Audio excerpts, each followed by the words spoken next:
Over successive generations, many incarnations of the divine have graced our beloved earth, with the aims of teaching man the principles, values, and methods of reaching the divine truth.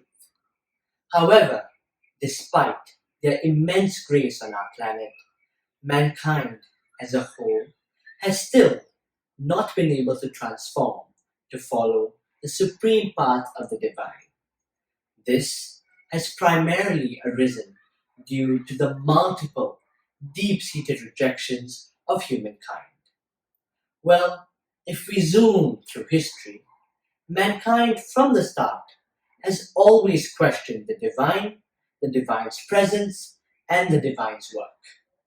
Have you ever wondered, for instance, why throughout mankind's history humans have constantly fled away or resisted the divine?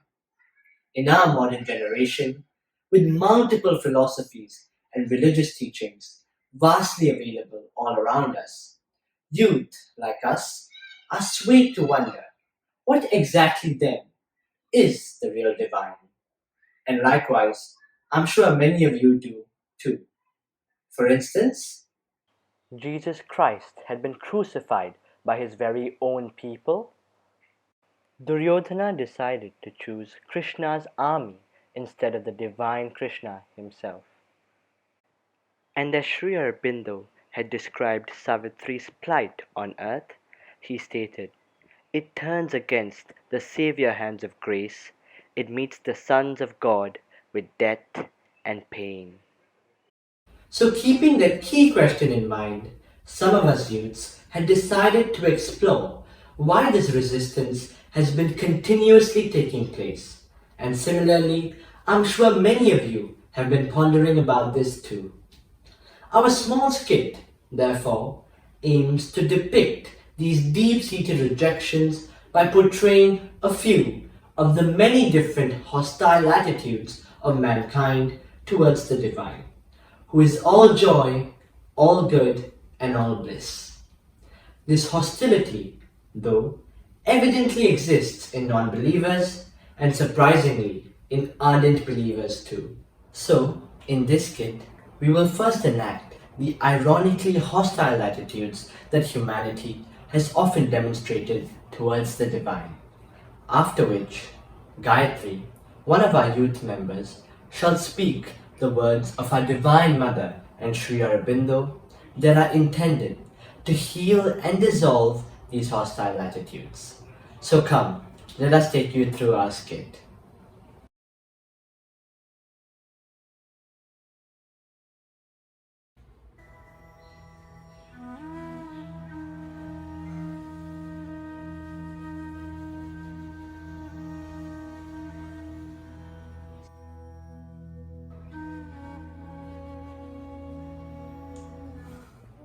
I work hard on my own, I do my work on my own, I do everything on my own and I get the result I deserve. I don't even understand why my friends pray. I mean, if the divine was really there, well, and if he could help us, then why would we even need to do work? I don't see the point in praying, anyways.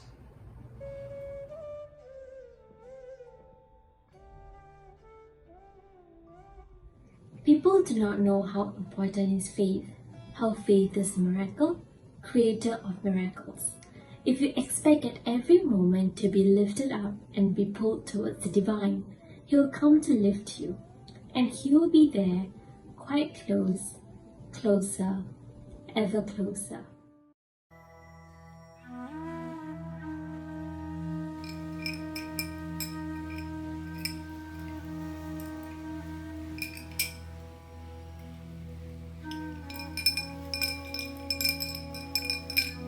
I've achieved so many things in life.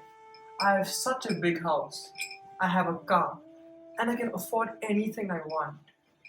But I know that I need to embark on this spiritual path. But if I do so, will I lose all of this?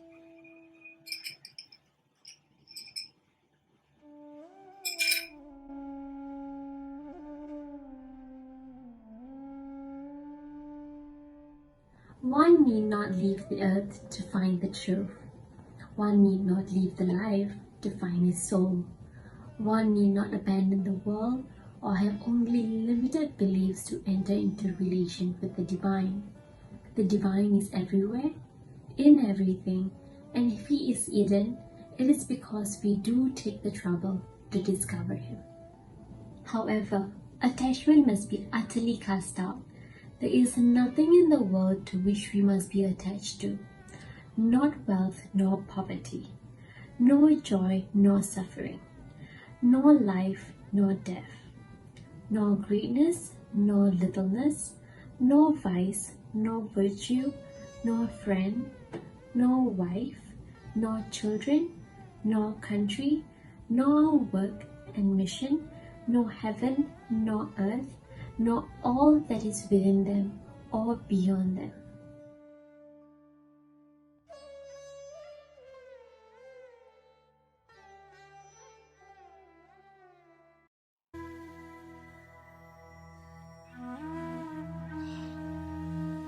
I am embarking on this spiritual path. But what if I don't succeed? Am I taking the right steps?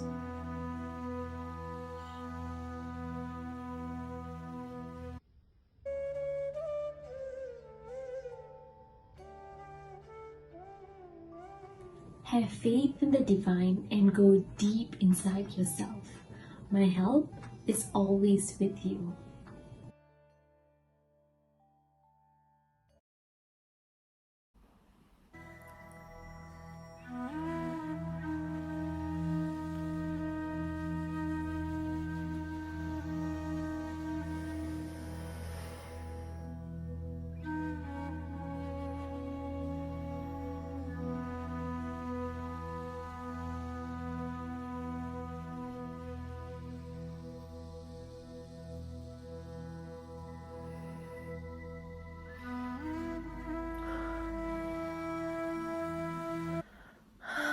Mother, I want to continue my spiritual journey, yet I feel a great deal of resistance. I fear that I will lose my bubbly and vibrant personality. I've noticed that those in the spiritual path become so dull over time, but I don't want to be like that. I don't know what to do, Mother. We are not only what we know of ourselves, but an immense mob which we do not know. Our momentary personality is only a bubble on the ocean of our existence. The psychic being is the real individuality of the real and true divine individual within you. For your individuality means your special mode of expression, and your psychic being is a special aspect of the one divine consciousness that has taken shape in you.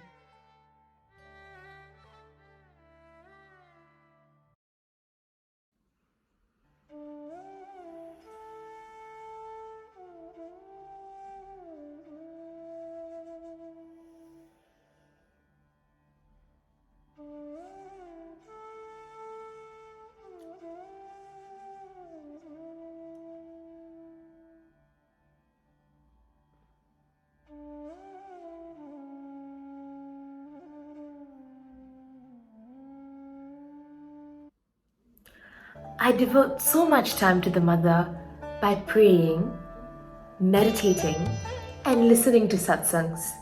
And that is why I feel the Divine's grace, vibrations, and have spiritual experiences. I feel so blessed that I'm deserving of the God's love. But are they? I mean, my friends, on the other hand, don't even spend time with the Divine. And then they wonder, why doesn't God help me? I mean,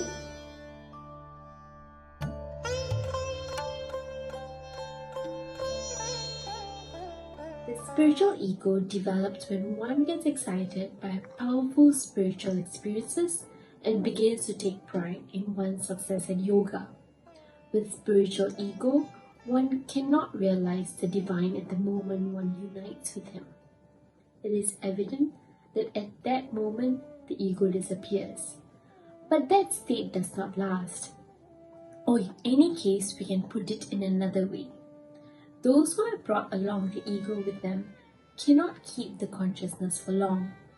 They become aware of themselves again while having the experience. It is that which is most terrible. They look at themselves having the experience and admire themselves. And they feel they are exceptional beings, much higher than others, and then that becomes deplorable. Humility before the divine is also a sine qua non of the spiritual life, and spiritual pride, arrogance, or vanity, and self-assurance press always downward. But confidence in the divine and a faith in one's spiritual destiny are much needed in view of the difficulties of the path.